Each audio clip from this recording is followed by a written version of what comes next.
Hey guys, man called Moss here.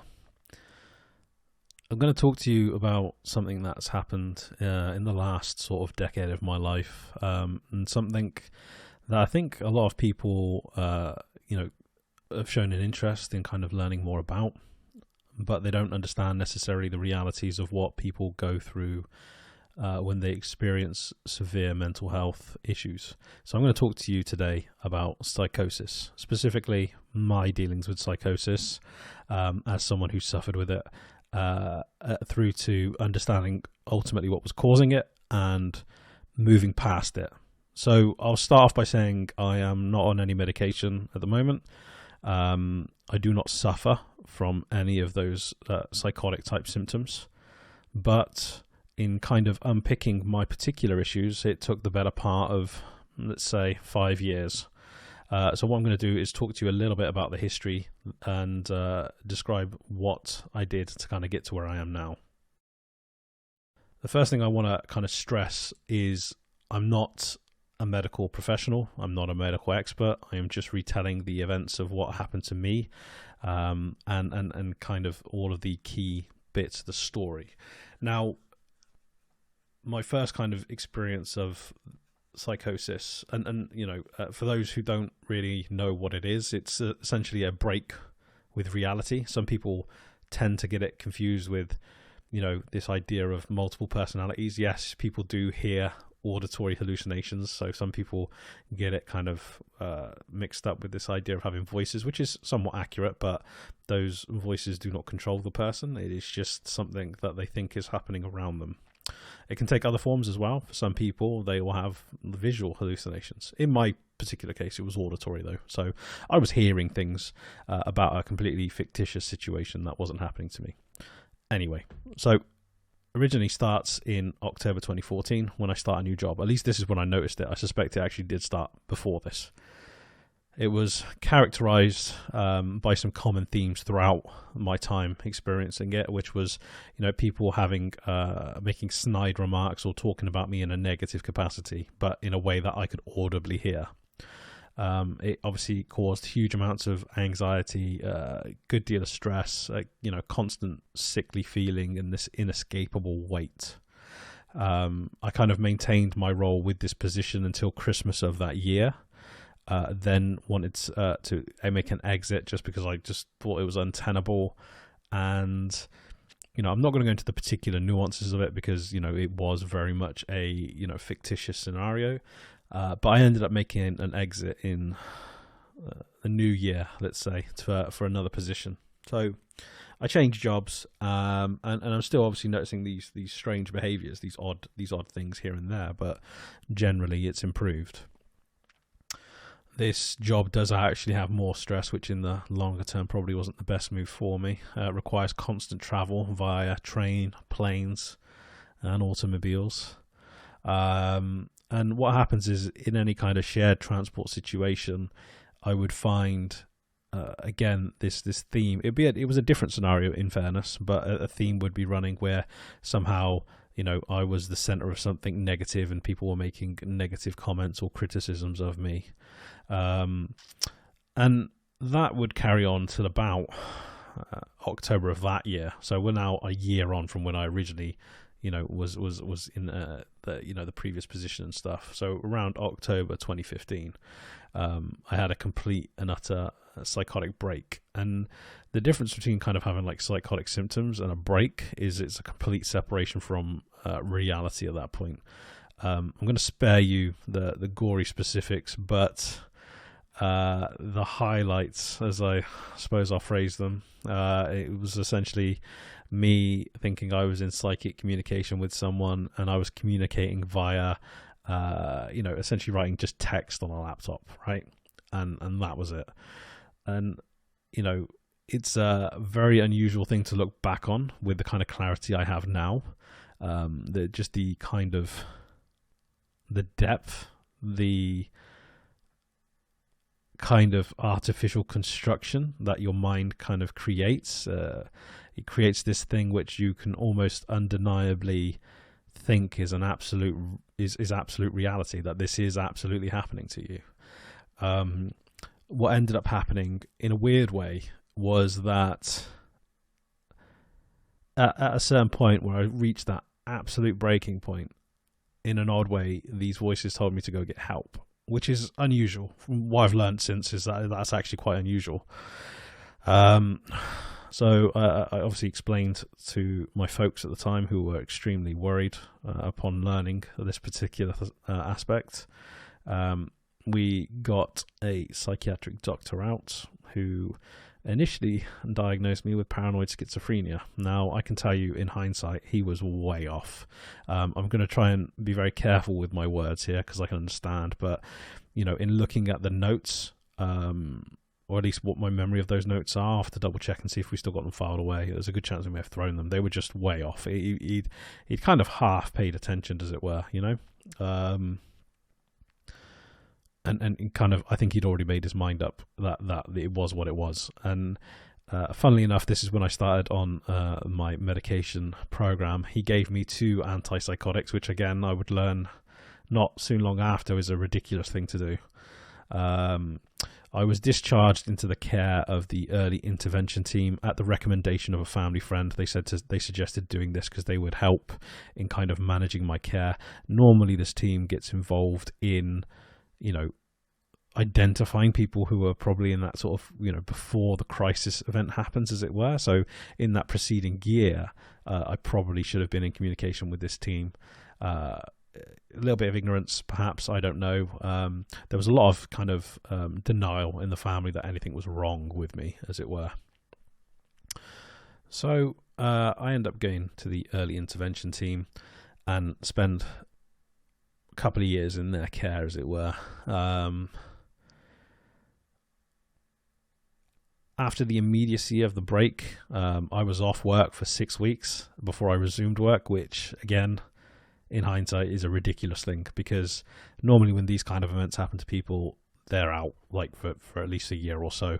But due to a combination of this feeling of pressure to resume work duties and kind of soldier on, as it were, I just, I said, give me the medication, we'll let it take effect, and I'll just get on with things. And so I did.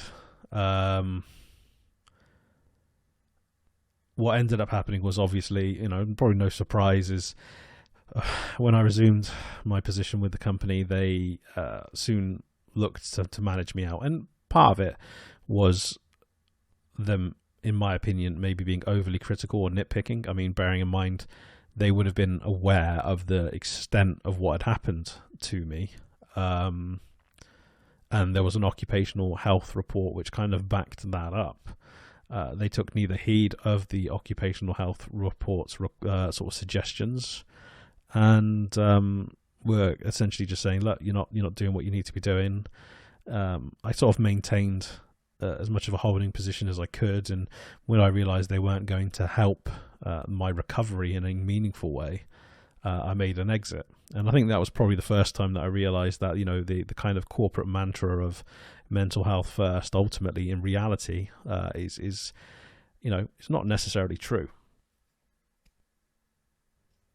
There's certainly a lot of positive and honeyed words out there about this space, but I think when you're dealing with someone who's had quite a strong crisis in that regard, and you're expecting them to just, with no support, kind of crack on with it. I genuinely don't know. Either way, that's in the past, and I do hold a little bit of ill will. I can't deny that to both the management and that particular company. But I made an exit to a new company. Well, funnily enough, it was the previous company that I'd left before when I was getting sick. Very fortunate that the person who recruited me into my position didn't take heed of some of the critical comments that had been mentioned from my previous stint. Part of that was obviously because of, some comments that were being made about me being overly quiet or not engaging, but a lot of that was obviously fueled by the anxiety I was feeling through some of the things I was going through at the time. And that person I owe a great deal of debt to, because, this was the time that I really started to rebuild and reframe my psyche, as it were. And I hope one day that I can, really explain to that person just how much that show of faith at that moment in time meant. It wasn't a smooth sailing by any stretch of the imagination. There were still a few challenges here and there, one of which was the antipsychotic medication. Now I'm going to go into a little bit more detail in a separate video, which I'll upload as well.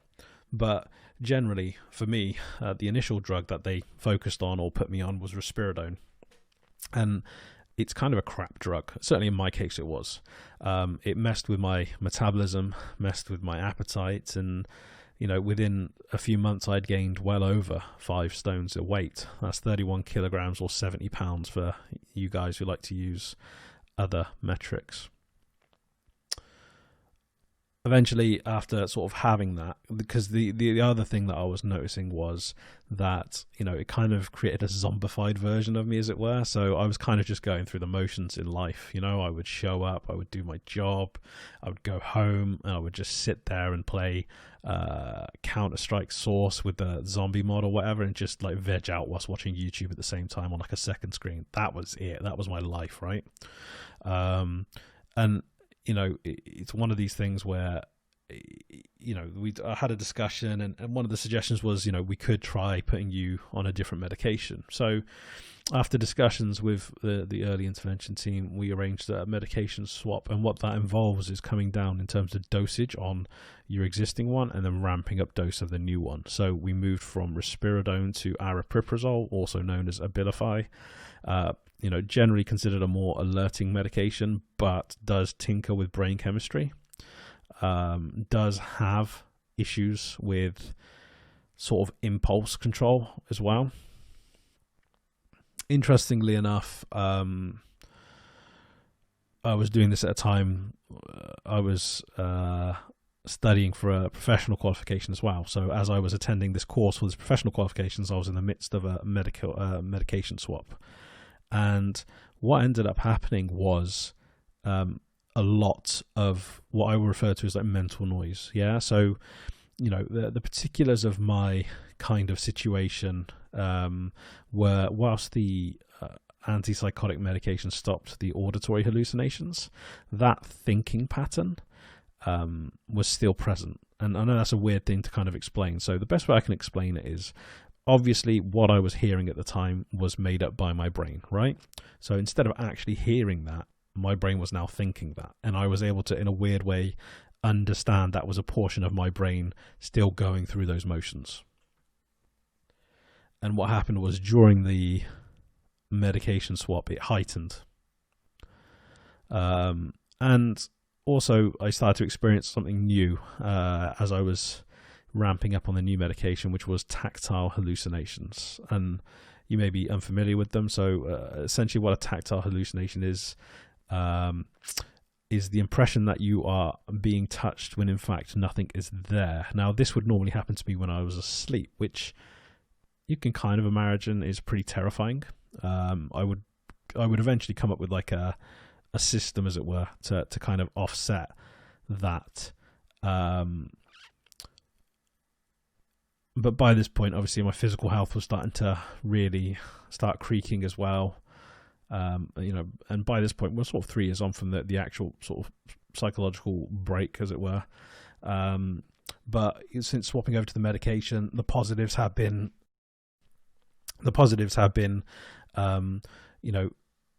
people are starting to see a little bit more of me, or at least as they remembered me. Generally my performance is getting better all around, more sharp, more of me coming through, as it were.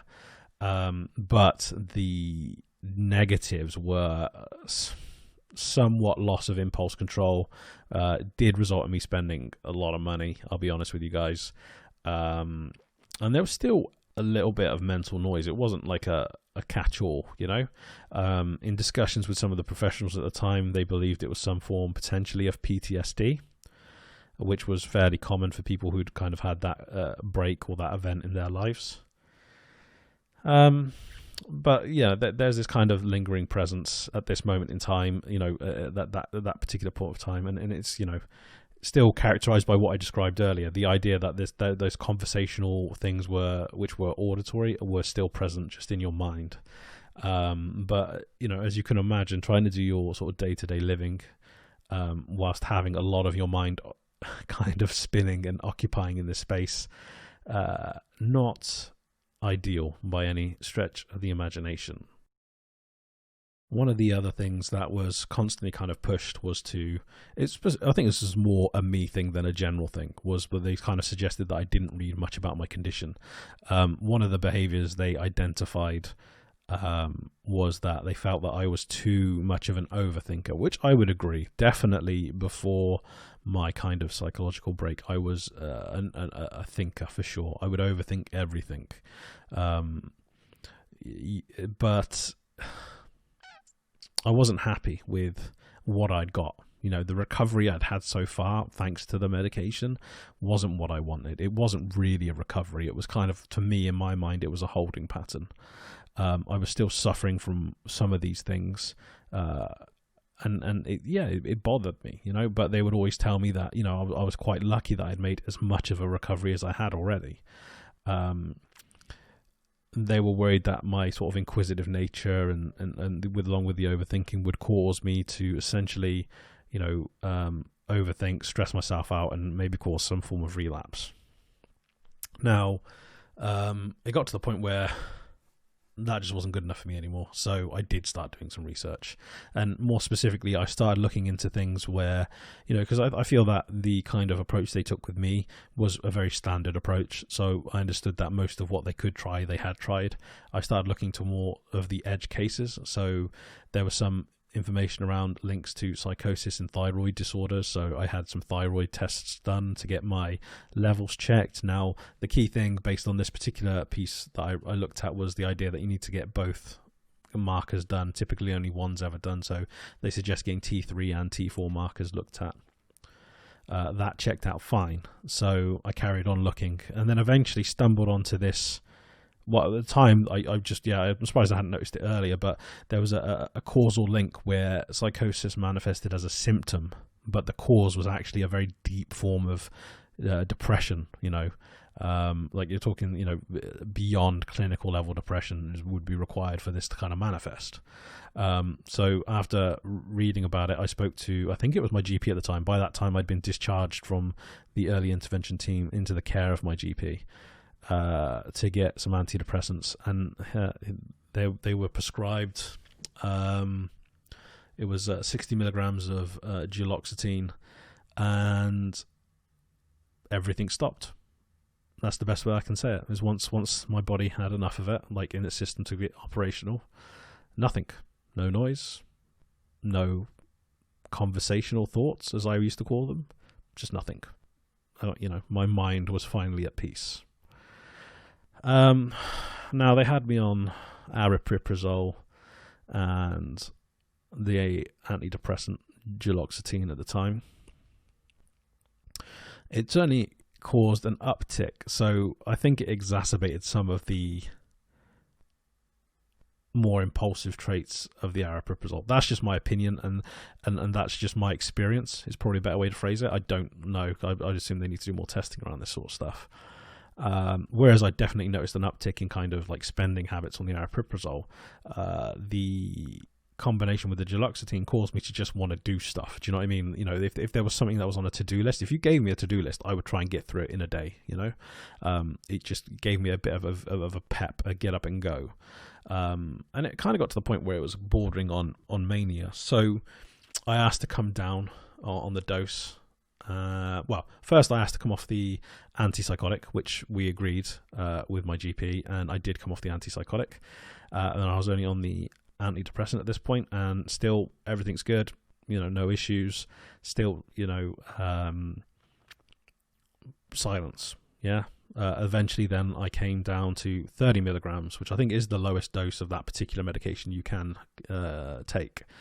And started doing a bit more research into it, and then obviously learned about the dependency issues that you can have on antidepressants. Felt pretty strong in myself mentally. By this time I'd done a lot of kind of work on myself just to kind of explore what it was I wanted, where I'd gone wrong in my own sort of thinking before, and felt confident in trying to attempt to come off the antidepressants. I'd been on them for about 6 to 9 months, somewhere around that region at that point.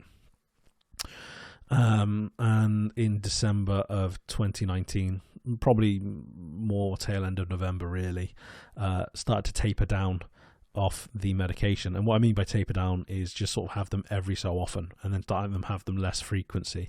Now for me, the only negative effect of that was the headaches. The headaches were absolute killer. More worse some days than others, but got to the point where, got past it.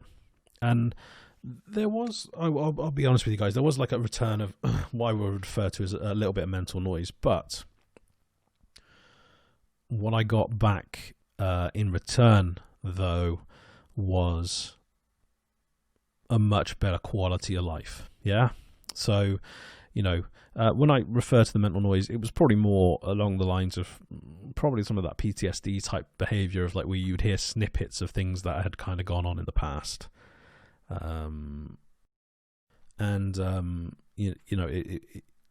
It was much better though. I mean, even though with the return of that for the release of some of the other side effects I was experiencing on the antidepressants, I can't tell you in general just how much better I felt. It gave me, because I always found on the antidepressants that it kind of created a bubble, right? And the bubble also ultimately meant that when people were giving you like fair criticisms and all this kind of stuff, you just didn't care. I'll delve into the medications and all the kind of side effects I noted in a separate video, but it was one of those things where I eventually came to the conclusion that but it didn't feel right to me. And having been off it now for a long time, I would absolutely second the fact that, that kind of numbness you feel, it also takes away from some of the joys that you can have at the same time. And sometimes you need those minor stresses, in my opinion, to make those kind of positive changes you put off otherwise. So, here I am, I guess, approaching a year medication free. And I'm still exploring and trying to unpick the particulars of why I ended up in such a deep depression that it caused me to have essentially a psychotic break. But I felt, having spoken with a few people, it was important to tell the story. I promised myself I would get round to telling this story. I was hoping to be a little bit more further along in terms of maybe exploring some of the other things and other suspicions I have about what caused it. But, at this point, we're 6 years in, and it's probably worth putting the information out there. So I hope that there's people out there who can at least take some solace or may take some benefits from hearing this. I don't know whether that's going to be the case or not. Like I said, I'm going to delve a little bit more into the medications and some of the things that I noticed. My physical health is improving. I have shed some of the weight that I put on. Some of the other negative ramifications from some of the medications, such as like high liver levels, the ALT levels, they're pretty much back within normal range now, having come off all those medications. And it's one of these things which is, it's progress, right? And it's going to take more time.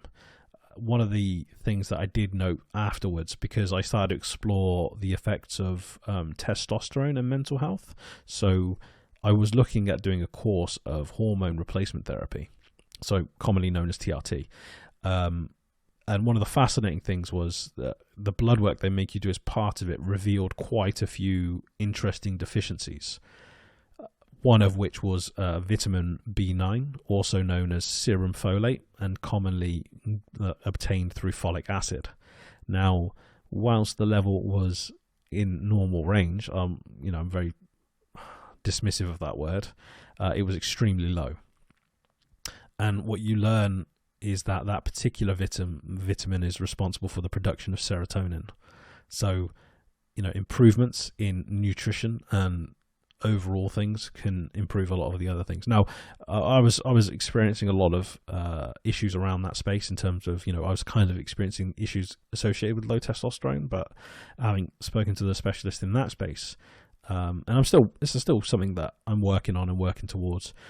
They were sort of adamant that we need to correct all these other things before we explore hormone replacement, because in the specialist's opinion, he was confident that having done initially doing like a ramp up and corrective course of treatment followed by a maintenance thing would vastly improve that. So I'm about halfway through that ramp up phase right now, and I'll be sure to let you guys know how that kind of pans out.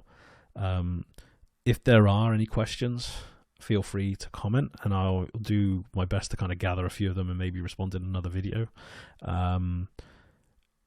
It is an interesting space we find ourselves in when it comes to things like mental health. The reality is it's a crapshoot at best of times. And I'm sure that eventually, given time, people will start to unpick it. But I look at my particular experience, and I do wonder that if I hadn't had the inclination to kind of do a bit of research, would I still be sat, in that room, on my own, just kind of vegged out, accepting where I was. And it does worry me a bit that sometimes we're a little bit too dismissive and we just throw tablets at a problem with all of the kind of consequences and side effects they have. But a discussion for another time, maybe. Anyway, take it easy.